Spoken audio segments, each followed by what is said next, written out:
Document ಎಲ್ಲ ಸರಿ ಇದೆ, ಆದರೆ ನೀನು ಪಾಸ್ ಮಾಡೋಕ್ಕಾಗಲ್ಲ. ಯಾಕೆ ಸರ್? ಎಲ್ಲೆಲ್ಲಾರಲ್ಲಿರುವಾಗ ಗಾಡೀಲಿ ಎಲ್ ಬೋರ್ಡ್ ಇರಬೇಕು.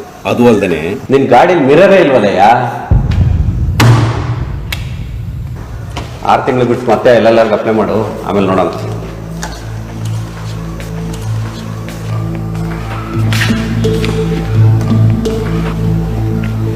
ಸರ್ಕಾರದ ಕೆಲಸ ದೇವ್ರ ಕೆಲಸ ಅಂತ ಕರೀತಾರೆ ಸರ್. ಅಂತ ದೇವಸ್ಥಾನದಲ್ಲಿ ಇದ್ಕೊಂಡು ಇಷ್ಟ ಅನ್ಯಾಯ ಮಾಡ್ತಿದಾರಲ್ಲ ಸರ್, ನಿಮ್ಗೊಂದು ಸ್ವಲ್ಪನೂ ಪಾಪ ಪ್ರಜ್ಞೆ ಇರೋದೇ ಕಾಣಲ್ವಾ? ಪಾಪ ಪ್ರಜ್ಞೆ ಈಗ ಬಂದ ದಾರಿ. ನಾನು ಈ ಕೆಲಸ ತಗೊಳಕ್ಕೆ ಎಷ್ಟು ದುಡ್ಡು ಖರ್ಚು ಮಾಡಿದ್ದೀನಿ ಅನ್ನೋದು ನಿನಗೆ ಗೊತ್ತಾ? ಇಲ್ಲಿ ಫ್ರೀಯಾಗಿ ವಿಷನೂ ಸಿಗಲ್ಲ. ಸಾರ್ವಜನಿಕರ ಸೇವೆ ಮಾಡೋ ಕೆಲಸ ಸರ್ ಇದು. ಆದ್ರೆ ನೀವುಗಳೆಲ್ಲ ಸೇರ್ಕೊಂಡು ತಲೆ ಹಿಡ್ಕರ್ ಕೆಲಸ ಮಾಡ್ತಾ ಇದ್ದೀರಾ ಸರ್. ನೆನಪಿಟ್ಕೊಳ್ಳಿ, ಒಂದಲ್ಲ ಒಂದಿನ ಕರ್ಮ ನಿಮ್ಮನೆ ಬಾಗನ್ನು ತಟ್ಟುತ್ತೆ ಅನ್ನೋದನ್ನ ಮಾತ್ರ ಮರೆಯಕ್ ಹೋಗ್ಬಿಡಿ ಸರ್. ಏನ್ ತಲೆಯೆಲ್ಲ ಮಾತಾಡ್ತಾ ಇದೀಯಾ? ಯೋ ಎಟ್ಟಾಳೆ, ಇನ್ನು ನನ್ನ ಮಗನಿಗೆ ಸಾಯೋ ಹೊಡಿಯೋ ಸಿದ್ಧಾಂತ ಮಾಡ್ಬಿಡ್ತೀರಿ.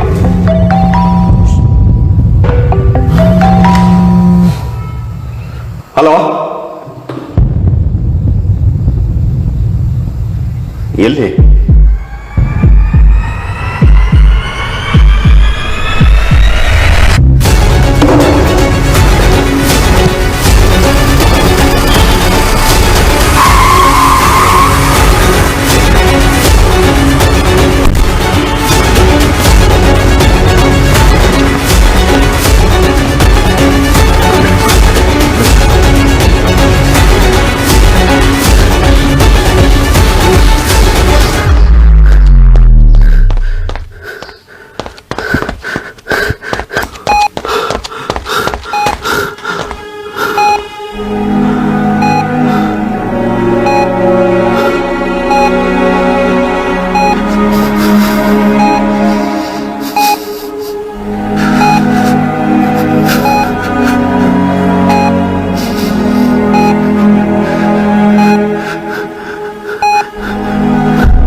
ನನ್ನ ಮಗ ಹೇಗಿದೆ doctor? His condition is very serious. ಈಗಲೇ ಏನು ಹೇಳೋಕ್ಕಾಗಲ್ಲ ಡಾಕ್ಟರ್. ದುಡ್ಡು ಎಷ್ಟು ಬೇಕಾದ್ರೂ ಖರ್ಚಾಗಲಿ, ನಾನು ಕೊಡ್ತೀನಿ. ನಿಮ್ಮ ದುಡ್ಡಿಂದ ಈಗ ಏನು ಮಾಡೋಕ್ಕಾಗಲ್ಲ ರೀ. ನೀವು ಮಾಡಿರೋ ಪುಣ್ಯದ ಕೆಲಸ ನಿಮ್ಮ ಮಗನ ಕಾಪಾಡಬೇಕಷ್ಟೇ. ಡಾಕ್ಟರ್, ಆ ಹುಡುಗನಿಗೆ ಸರಿಯಾಗಿ ಟ್ರಾಫಿಕ್ ರೂಲ್ಸ್ ಗೊತ್ತಿದ್ದಿದ್ರೆ ನಿಮ್ಮ ಮಗನಿಗೆ ಈ ಪರಿಸ್ಥಿತಿ ಬರ್ತಾ ಇರಲಿಲ್ಲ ಸರ್.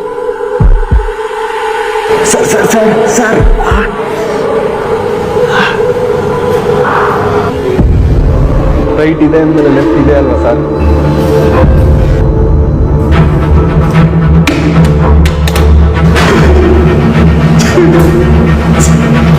ನೆನಪಿಟ್ಕೊಳ್ಳಿ, ಒಂದಲ್ಲ ಒಂದಿನ ಕರ್ಮ ನಿಮ್ಮನೆ ಬಾಗನ್ನು ತಟ್ಟುತ್ತೆ ಅನ್ನೋದನ್ನ ಮಾತ್ರ ಮರೆಯಕ್ ಹೋಗ್ಬಿಡಿ ಸರ್. ಆ ಹುಡುಗನಿಗೆ ಸರಿಯಾಗಿ ಟ್ರಾಫಿಕ್ ರೂಲ್ಸ್ ಗೊತ್ತಿದ್ದಿದ್ರೆ ನಿಮ್ಮ ಮಗನಿಗೆ ಈ ಪರಿಸ್ಥಿತಿ ಬರ್ತಾ ಇರಲಿಲ್ಲ ಸರ್.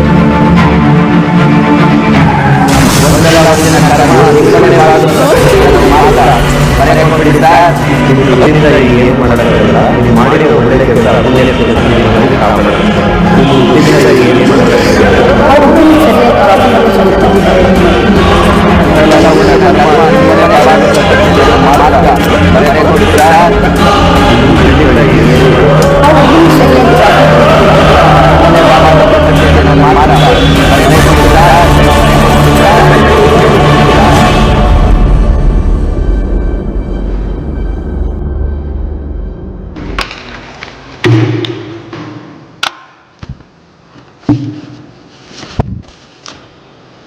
ಸರ್,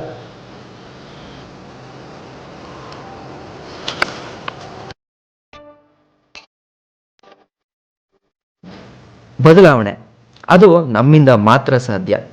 ಲಂಚ ಈಸ್ಕೊಳ್ಳೋದು ಎಷ್ಟು ತಪ್ಪೋ ಅಷ್ಟೇ ಲಂಚ ಕೊಡೋದು ಕೂಡ ತಪ್ಪು. ನಾನಿವತ್ತು ಪಡ್ಕೊಂಡಿರೋದು ಒಂದು ಸಣ್ಣ ಲೈಸೆನ್ಸ್ ಅಷ್ಟೇ. ಆದರೆ ಅದನ್ನು ಲಂಚ ಕೊಡದೆ ಭ್ರಷ್ಟಾಚಾರದ ವಿರುದ್ಧ ಹೋರಾಡಿ ಪಡ್ಕೊಂಡಿದ್ದೀನಿ ಅನ್ನೋ ಗರ್ವದ ಜೊತೆಗೆ ದೇಶಕ್ಕೆ ಒಂದು ಸೇವೆ ಮಾಡಿದ್ದೀನಿ ಅನ್ನೋಷ್ಟು ತೃಪ್ತಿ ನನಗೆ ಸಿಗ್ತಾ ಇದೆ. ನಾಳೆ ಇಂಥ ಸನ್ನಿವೇಶಗಳು ನಿಮ್ಮ ಜೀವನದಲ್ಲೂ ಕೂಡ ಬರ್ಬೋದು.